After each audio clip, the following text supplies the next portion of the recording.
Good morning. I am going to take you through my pack.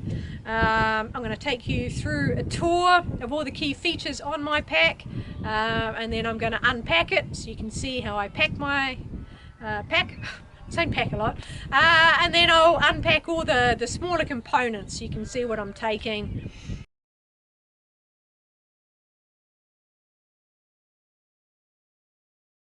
This is a pack that I made myself. It's the second pack I've made. The first one I used in Norway.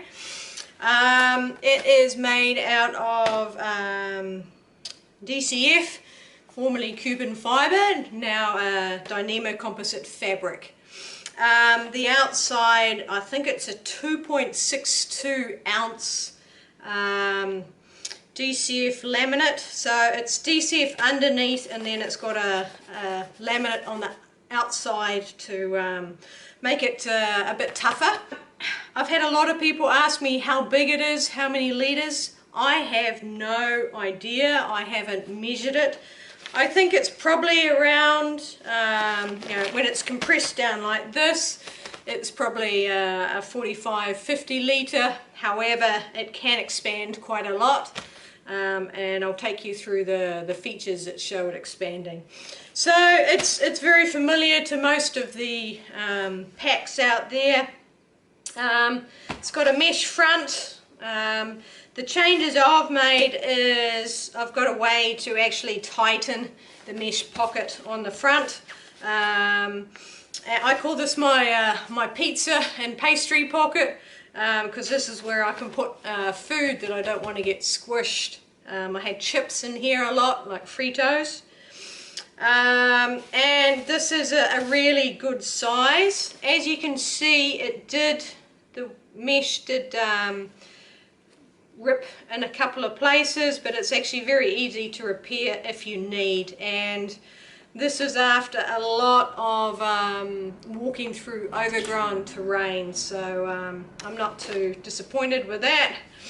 And then it's got the two side pockets. Now I made the side pockets out of the ripstop version of the pack material, because going past all the vegetation they get a bit more abuse. And it's just a thin bungee inside it. The slightly different sizes, I've got this pouch is slightly smaller than this pouch because I knew this one is where I have my water, so it just needed to be a bit bigger. I'm very impressed that there are no signs of ripping on the pressure points, so really happy with that. On the front is, this is where the loop I put my ice axe in. I put the handle, goes all the way in till the T, and then you flip it up and twist it so that it ends up with the pick there and the handle up there. When I did have an ice axe, I had this cable threaded through, and the handle I just clipped around it, and just like that. That was all I held it on. So it was easy to get on and off. You just take that off the clip, and it was secure. It never fell off. So, but then when I didn't need it, I took that off and stored it elsewhere. I've reinforced around here because I thought it would get a bit of use, and because I knew I had a beer can, I made the top strap extra long, so that I was able to put big things in here. It's in a Y format. I had put a ladder lock here, so when things are underneath here, having the two straps just gives a bit more stability when they're in there, as opposed to a single strap, which is a bit more unstable. The clip, it's just a lightweight clip. Couple of times when I was really pulling hard and it was under a lot of pressure, it gave way, and that was in the cold weather. but very seldom did it do that, so it lasted really well. Liked that little clip. The pack closes with a roll top, and because because I knew I was going to have a beer can, I actually made this a lot longer than I normally would have, and I was able to put the beer can inside the pack, though my tent had to go outside. And it's closed. This is another mistake. These are just the wrong side. I would swap these around. It's just not intuitive for me. It closes with Velcro. While it's extra weight, I like it because it just makes it easier to have it together, gives it something firm to roll over. And then just clips, and I always actually put the top over as a flap, and that just means that the rain just falls off the pack. I've seen most people just have it like that, but it's more places for the rain to try and get into. And I've also seen packs that when they roll and then they clip to the sides. I don't like it because it means it's two clips, and for me it's a bit more restricting, so that's why I decided to go for that version, and clipping it like that. Okay, going around to the other side of the pack, key thing is underneath I have actually got an extra layer of the ripstop, because the bottom of the pack is where the most wear happens, and most packs start to get worn away or get a pinhole, which means the pack's no longer waterproof. The waist strap, I had a slightly different attachment method with my last pack. Didn't like it, so I've just gone for a sleeve, so this whole hip belt can just slide out if it needs. Absolutely no sign of wear where it attaches, and that's where a lot of weight was, and it held it in place really well. And then the hip belt's also attached to my pack by two straps that lead into an attachment on the hip belt itself. So that way I was able to adjust how far around my waist it went, and in hindsight I wouldn't have two again, I'll just go for one. And then the pockets, I've actually sewn the pockets directly to the waistband, and I have one Velcro pocket. This is where I keep things I want to get to more often. So it's actually split into two compartments. It's got a partition down the center. On this side is all of my snacks. On this side is toilet paper, hand sanitizer, compass, and a doggy bag as well, but I'll pull that out afterwards. The Velcro never opened when I didn't want it to, and always secured securely, closed securely each time. So it actually ended up being a really good idea. Definitely do this again. And I made sure that the top overlapped the side so the rain can't get in, and this was 100% waterproof. Nothing got wet inside this pouch during the rains. And waistband, when I started it was out here. When I finished it was in like that, so I actually made it knowing I was going to be losing weight. The padding inside of this is just some closed cell foam. It's an old hiking mat that I had. In fact, it's actually my army thermal mat. Just thin closed cell foam, and that was more than enough padding. I never had issues with my hip belt being uncomfortable. On the other side was a waterproof zip, but I also put a flap over top of it just for extra waterproofing, because I find the waterproof zips on corners, they sometimes aren't quite so waterproof. The zip was great until the second to last day when it gave way, and you can see here that it's giving way. It only opens one way, it's not a dual zip, and I've got it so it closes going forward. And because I've sewn it to my hip belt, I was always able to do it one-handed, opening and closing. Doesn't work now because the zip's busted. Once again, having this extra flap was the extra waterproofing. And for the last 2 days I have some Velcro, and I just went like that, and it worked. And it was during rain, and it's still, everything inside stayed waterproof. When the zip was working, everything stayed waterproof. And the size was absolutely perfect for everything I needed in it. Back of the pack had 2 carbon stays, carbon fibre stays. These are actually from my original Z-Packs Arc Blast I bought in 2014. I just cut them shorter to fit this pack, just with a hacksaw. They cut really easily. So I've actually lost my other carbon stay. When I was travelling home, I took it out and I can't find it again. So another carbon stay went across there, and it formed a nice rigid frame.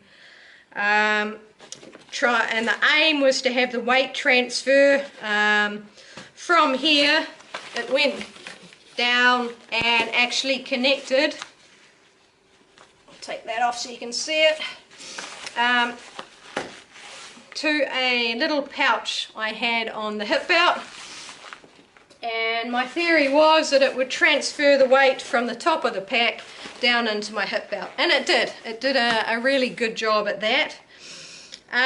Future packs I'm not going to use stays.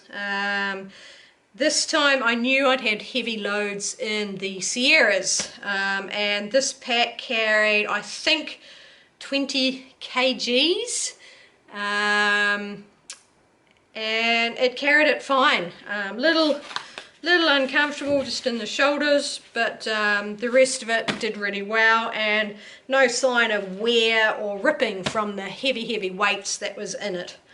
But as I should not be carrying that sort of weights again, because that was Sierras with crampons, ice axe, 11 days food. That's why it was so heavy. But the concept of the stays gives us pack shape and transfers the weight to the hip belt. At the top I do have a little carry handle, and I have the shoulder straps with a shoulder stabilizer, and what that does is it allows you, if that's your shoulder in here, allows you to bring the pack closer into your shoulder just by tightening the load stabilizer strap. And if you don't want it quite so close, you can change it. So a lot of ultralight packs don't have the shoulder stabilizer, and I'm not sure if I'll do it again. But it does allow you to adjust the comfort, especially when the pack's really heavy and you're just wanting to change the pressure points. With the shoulder straps, I had the theory that if I had 2 straps going into the shoulder strap, it was going to have a wider pressure area, therefore it wouldn't dig into my shoulder. Unfortunately, it didn't work in reality. The theory was great, but what it did is my pack shoulder strap started bending in, and what that did is it created a narrow pressure point on the inside of the shoulder pad. So I won't be doing that concept again. My next pack will be just one wide strip of webbing, and also I will put a rigid piece of plastic in here, so it will have the webbing, the material, then the plastic, then the foam, and once again just trying to spread the pressure across a wider area. I'd sew in little attachments all the way along the shoulder strap, and they were great because it meant I can adjust where my chest strap was and adjust where my water bottle attachment was and hang my water bottle as well. So definitely do that again. With the actual sewing, I had the two shoulder straps, but I also put one more across there just for extra reinforcing, and there is absolutely no sign of any tearing of either the stitching or the pack fabric. And as you can see with the grid stop, I put some extra layer of ripstop over top, just for extra reinforcing. On the shoulder straps, first of all I had the chest strap, just a standard chest strap. It's quite thin. I think it's only 10 mils, or is it 3/8 of an inch, and that was fine. Yeah, very comfortable. Then in the center is my camera pocket, and this was great. Once again, stayed completely waterproof, but the issues I had, the Velcro. This part of Velcro was good, but the soft Velcro, the first one I had, it just sort of disintegrated and it wasn't sticking anymore. But when I stayed in South Lake Tahoe, my wonderful Trail Angel host, Daniel, gave me some new Velcro, and that lasted well the whole time.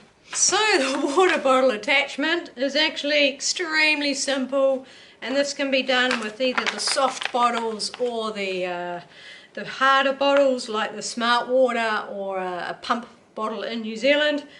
And it's just a piece of string tied on to one of my attachment points, and it's in a basically a slip knot, so it's easy to take on and off the bottle.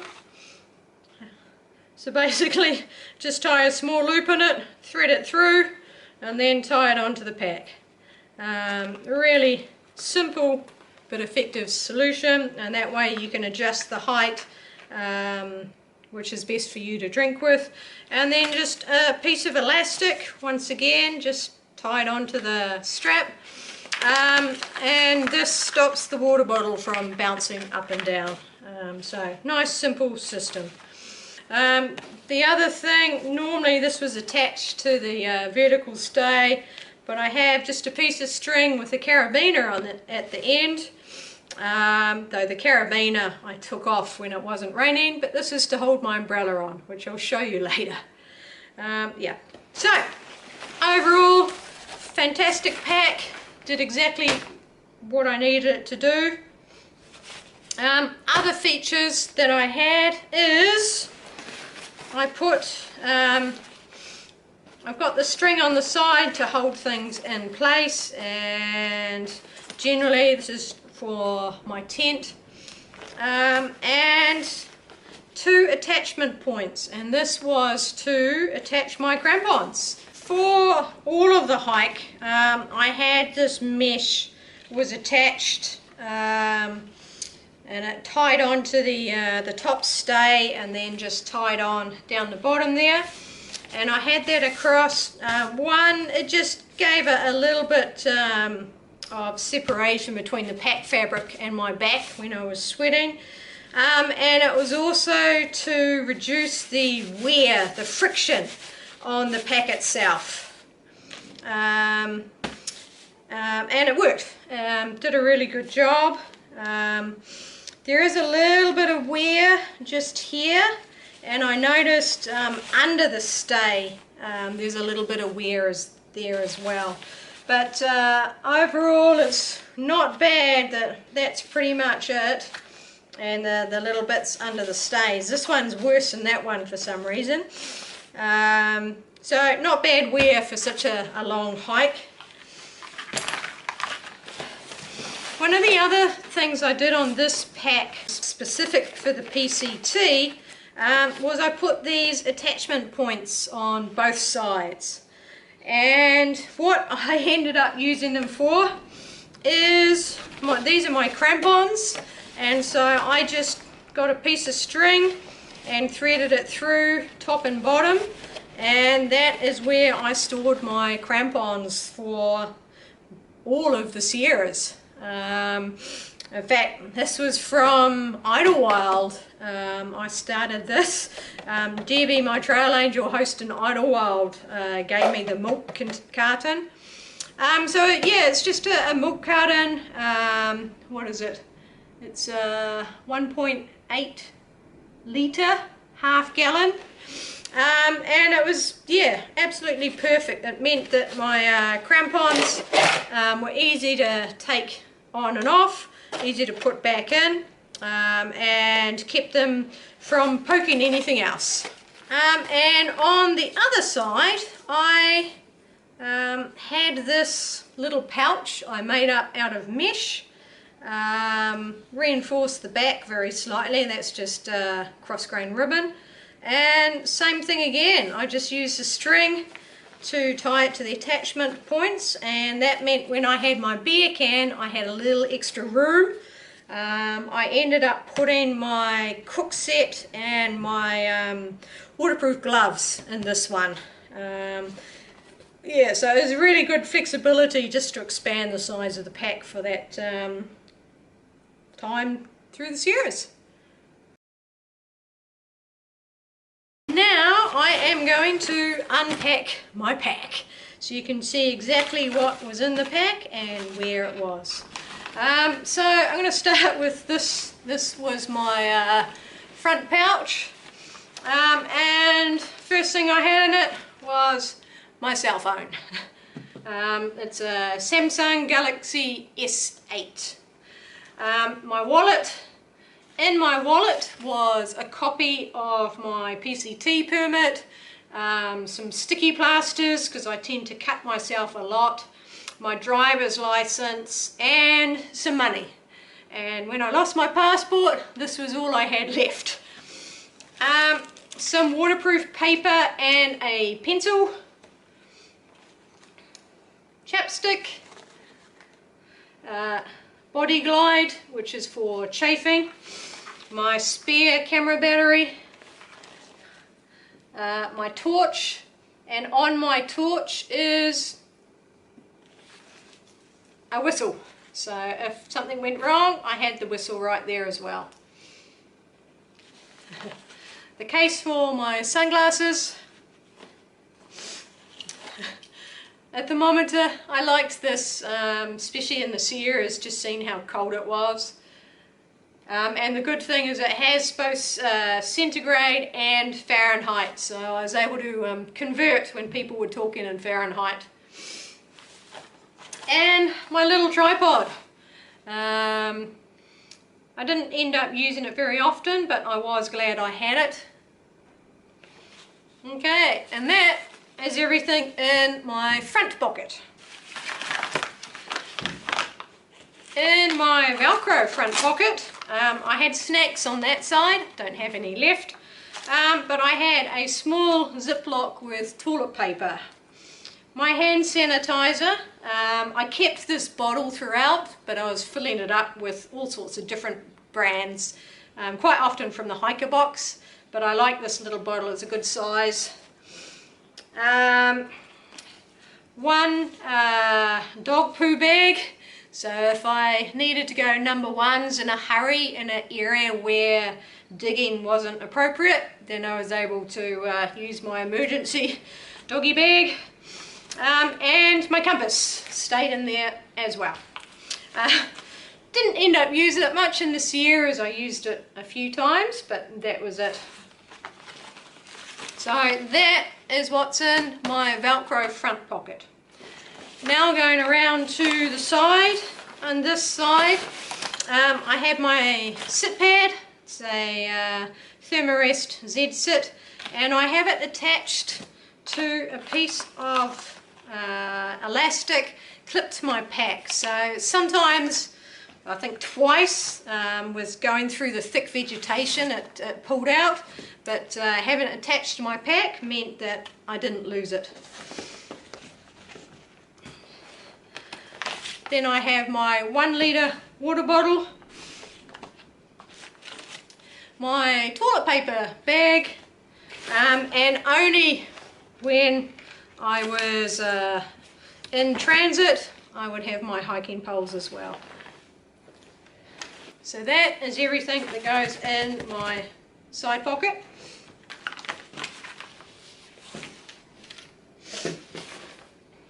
For my other side pocket, there's a bit more in this one. So the first thing is my water filter and a 2 litre knock bladder. And that was my dirty water container. My satellite phone, I had it in a pink case just for visibility, and this went around my neck for river crossings or the dangerous snow crossings. And that is the Iridium Extreme satellite phone, and it's on a subscription with Blue Cosmo. I have 1 hand warmer in the series. I carried 2 but never needed them. My umbrella, I kept it in a little case just to keep it together better, but that was my umbrella. My trowel and the tent poles. That's just to extend the foot of my tent a bit more. And I also had my P-Bella, but I can't find it, so I'll have to show it to you later.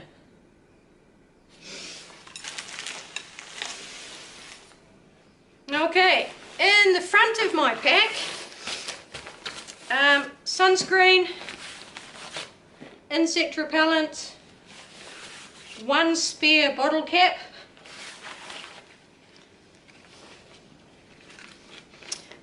my sun hat, or if it was raining, my wide brim hat, my bear bag throw line. I did have a bag around it, but I threw it out in Seattle, and my spare pouch, and my Ice Axe bungee. So that's everything in the front pocket.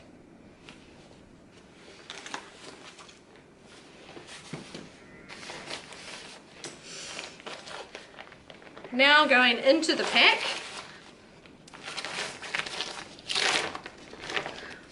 So opening up my pack, this is what you see. Here's my tent, making sure the pegs are on that side, not up against my back.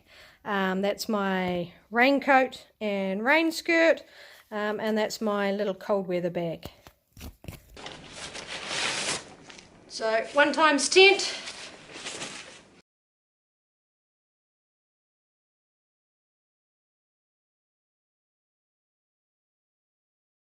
And then I have my raincoat and my cold weather bag, and I'll take these apart in the next series. Okay, so that's the top layer.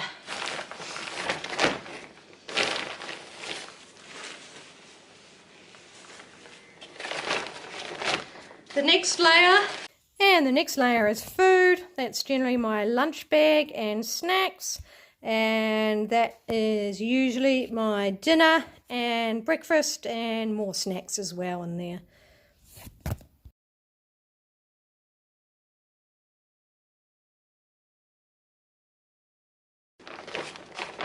Alright, then we have another layer. Here's the next layer. So what we have, this is my cold weather clothing. That is my mattress and pillow, gas canister, my cook set, toilet paper, and wet weather trousers. And It's another sit pad, but I put it up against my back just for some extra padding.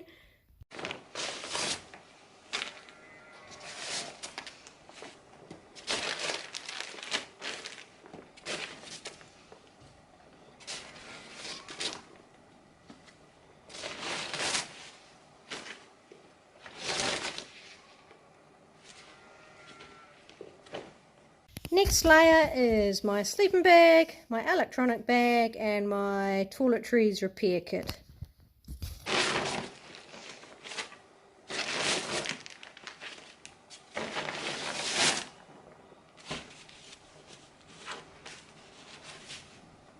Next is my bear bag.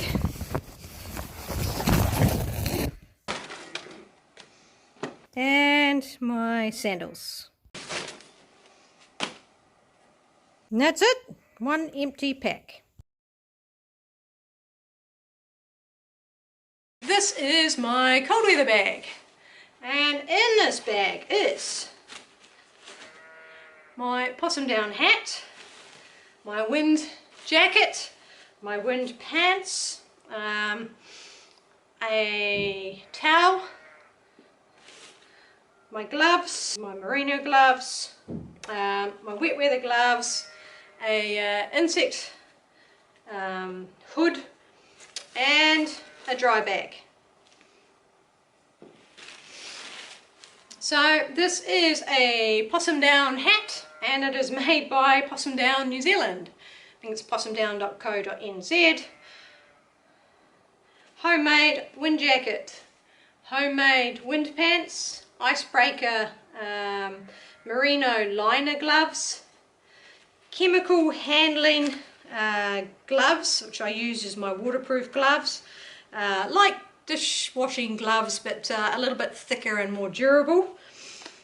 A buff, everyone knows what a buff is. This is a Cedar Summit insect mesh hood, and I just made my own little carry case for it. And this is I think it's a light load towel that I got from Z-Packs. In my washing toiletries and repair kit, I have wet ones. Normally these are kept inside a Ziploc. My first aid kit, I'll break that down. Moisturizer, toothpaste, toothbrush, menstrual cup, and repair kit. So the toothbrush, it's got holes in it. It was a bet with my parents when I was preparing for a previous through hike. They laughed because I cut the handle off. I don't actually cut the handle off for weight. I do it so that it fits in my bag better. But as a joke, they were laughing at me for cutting weight, so I made a bet I could save an extra gram, and I drilled holes in the handle of the toothbrush and reweighed it, and I had saved over a gram. But the actual added benefit is it's actually nice grip when I am brushing my teeth, so I will do that with my next toothbrush. And it's just a cap. I think I got that from a toothbrush in the airlines or something, which just protects the bristles. Okay, I'll do a review of my menstrual cup in another session so the guys don't have to watch it.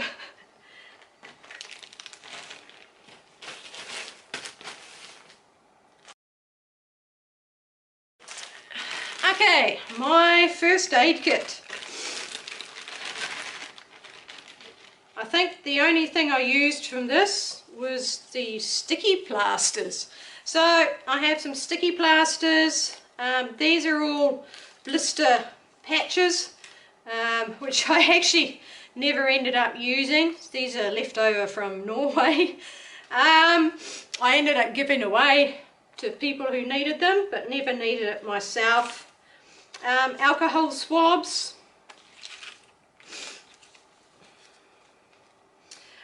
A pad, a panty liner.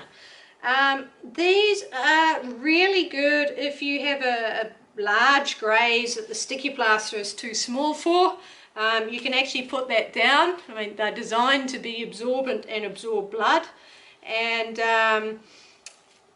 yeah, and they're generally fairly sterile in heat seamed little bags, so these are great instead of gauze.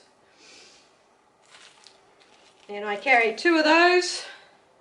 I carry a small roll of bandage, and I have cut this so it is the size for me to be able to bandage my knee, which is the biggest thing I need to use. It's a cohesive bandage, so it sticks to itself and is reusable, and I would use the bandage to hold on the gauze if I had a bigger wound, or just if I twist my ankle or if I've got swelling somewhere. I carried some KT tape equivalent. This is rock tape from New Zealand, and I carried enough for 2 strappings of my knee. Turns out I'd never needed it in the end, but I was worried about my knee, so that's why I continued carrying it. I actually gave away 1 extra set to someone else. A pair of latex gloves in case I had to handle someone else's wound. Pills, I had ibuprofen, Imodium, and some Panadol. Ooh, ibuprofen.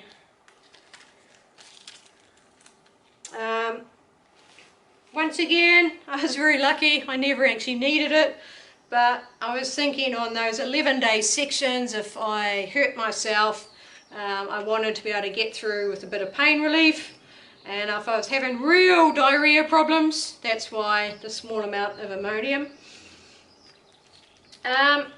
Small amount of antibiotic ointment and anti-itch cream as well. I carry this very thin gel type stuff for blisters. Once again, lucky enough, didn't need it. One sort of a Primapur large dressing, and then some Opsite if I needed to keep a cut or a wound dry. Butterfly tape if I had a big gash, basically to be able to hold it together instead of stitches. However, I did have 1 suture kit if I had major stitches and I was a long way from a town. I was able to do small stitching myself. A scalpel, small sewing kit with a needle. This is what I use the most, the needle, especially to get out prickles. Some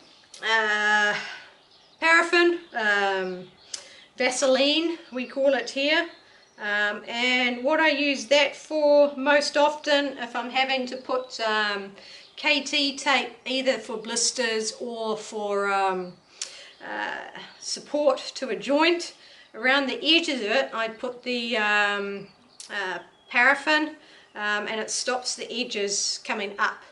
I also use this for chafing if I need to, and at the start, while my feet were still getting used to things, I'd just put a layer of this on in the mornings, and then slowly put less and less till I didn't need it anymore. After probably about 5 days I stopped.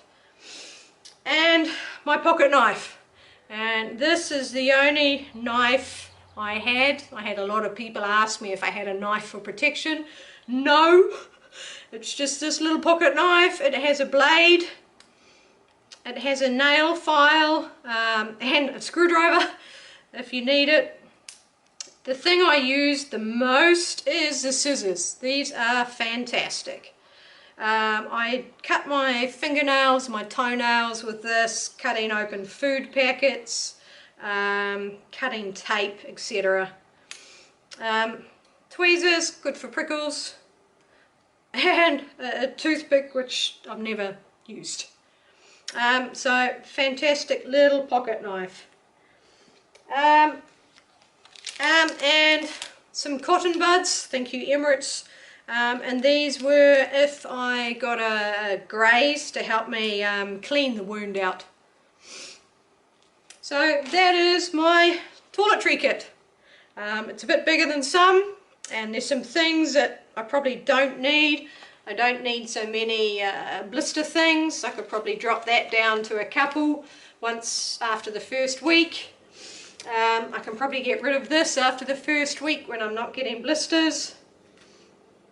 I can probably get rid of this dressing because I use the pads.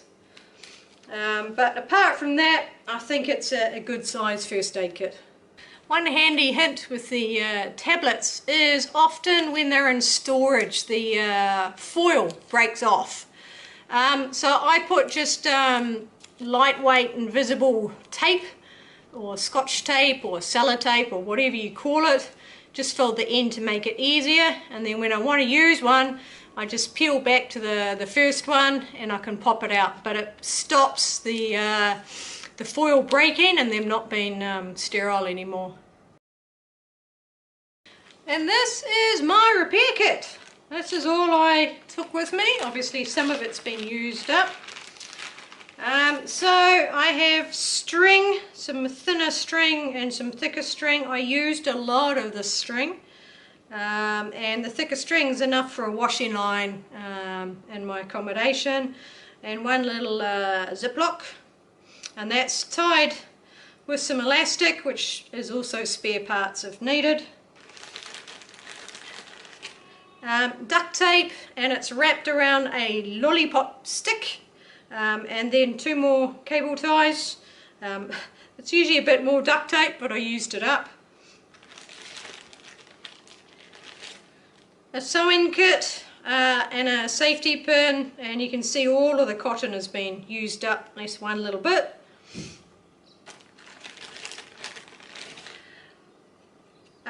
This is some Tenacious gear tape. I actually didn't really like it, didn't seem to do a very good job.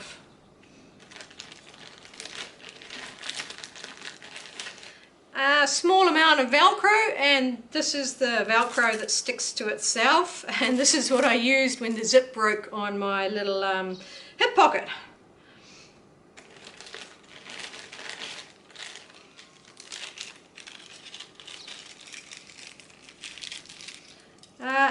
Two safety pins, a spare clip, and 2 ladder locks.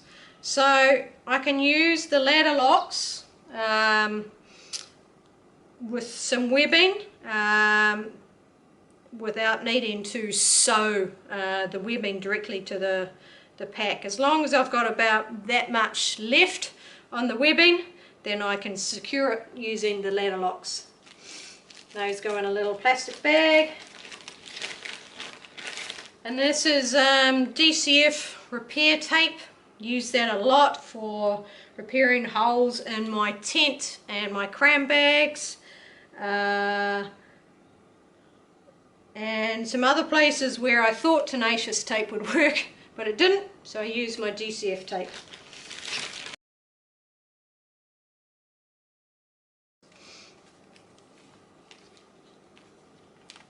This is my mattress repair kit with handwritten instructions to repair any holes in it.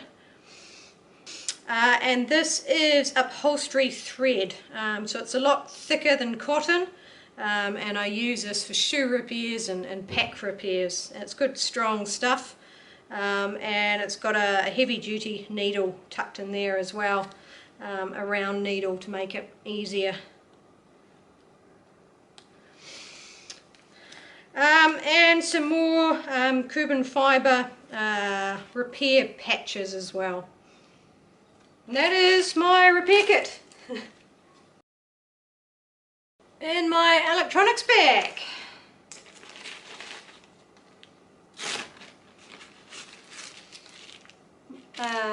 earpiece, headphone, charging cable for my phone. This is a 6000 amp, micro amp anchor charger, and a standard USB cable.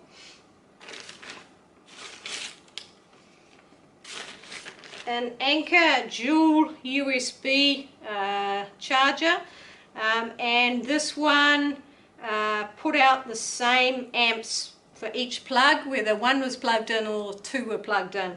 That's why I got this one, which is a bit bigger than normal. Normally with the smaller, more simple ones, if you have both ports plugged in, they're only getting half the amps. And I made this little plastic case, and I put that over the plugs just to protect the other things in the bag. I have a 10,000 anchor, another USB cable. I did have an adapter that turned the USB-C to the USB Mini, and another little one that turned the Mini into the C, but that someone else wanted that more than I did. Then my folding keyboard. This is a Bluetooth folding keyboard, so when I type my blog on my phone, it's a lot easier than trying to type on my phone itself.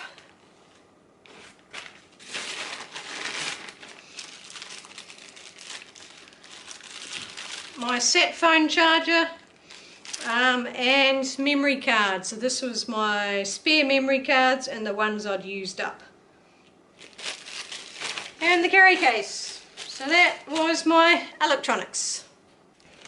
Just one thing with the earphones. These are the ones that came with my phone, so they're Samsung. But because I only use it very occasionally, mainly to listen to the video for editing, I didn't need two earbuds, so I actually chopped one off. Yeah, and that's normal. Very seldom do I use two. I don't listen to music, so I don't need the stereo effect. And this is my cook system. This isn't a waterproof bag, I just had it to keep it together. So I have a cup cozy, so if I'm having a hot drink or a soup, it keeps it nice and hot, because the cup is titanium, and titanium cools down really quickly. So, not sure the exact size of the cup. I think it's 450 ml. I've had this cup for all of my through hikes. Vargo titanium, absolutely love it. The only reason it's got the discoloration is the first time I melted snow, I forgot to put a little bit of water in the bottom. And because of that, it caused discoloration on the cup, so I'll have to give that a good scrub. I have my cup lid, and this is just made out of aluminium foil, tin foil, aluminum foil. Yeah, just cutting the shape, and in the wind I just tuck the tabs down. Absolutely brilliant. I have my tea towel. So this was used just to dry the cup off, to put hot things on top of in the tent. And then I have my little case that I made, and I have my piezo lighter, creates a spark at the end. In the altitude, the piezo lighter doesn't work, so I carried a backup Bic lighter. And my stove, and I'll do a review on the stove, but it's a Primus Micron, absolutely brilliant. And I would have a gas canister of some sort, obviously not Torpedo 7 because this is a New Zealand brand, but I couldn't fly back with my other one. So that is my cooking system. This is my cold weather clothing bag that I have at the bottom of my pack. So the first thing is my down jacket. I only wear this when I'm in camp. I do not wear this when I'm hiking. This is a Mountain Hardwear Ghost Whisperer. I've had it since 2014. It's done 3 through hikes and a whole lot of other travel. Still in really good condition. This is my merino base layer top. It's a MacPack merino top. In the Sierras, when I was wearing this, I had my lightweight shirt in this bag instead. So I always have one dry top to be able to get into at night if I need to. And then my camp gloves. If I'm worried my proper gloves are going to be wet. These I only have because I knew I was going to be in the Sierras with snow for a through hike where I wouldn't have the extreme temperatures. I would either get rid of these or I'd get rid of the merino liners. These are possum down and really warm and super lightweight, nice and soft. My spare pair of socks. So these are, if it's really cold, I can wear them in my bed at night. But when it was quite dusty, my socks got crusted up and ingrained with dirt. So I would wear one pair and the other pair I'd wash at a creek and dry off on my packs during the day. So I was rotating 2 pairs of socks. One pair of merino undies. These were just for in town. They're all kept in a DCF dry bag from Z-Packs. And the last item is my down hood. This is so warm that I think I wore it once, even when I was in -5 degrees in the Sierras. My sleeping bag doesn't have a hood on it, so if it gets cold at night, then I have this. Super lightweight, so I don't mind carrying the extra weight. Yeah, really warm. So that's what I have in my cold weather clothing bag. And the other item, which I didn't have in the bag right now, in the Sierras I had a pair of merino base layer trousers, but I never wore them, even in the Sierras and the really cold temperatures. I never wore them, so I've carried merino long johns for all of my through hikes and I have never put them on, so I'm going to stop carrying them. Yeah, if I haven't put them on by now with the Sierras, then I don't think I'm ever going to.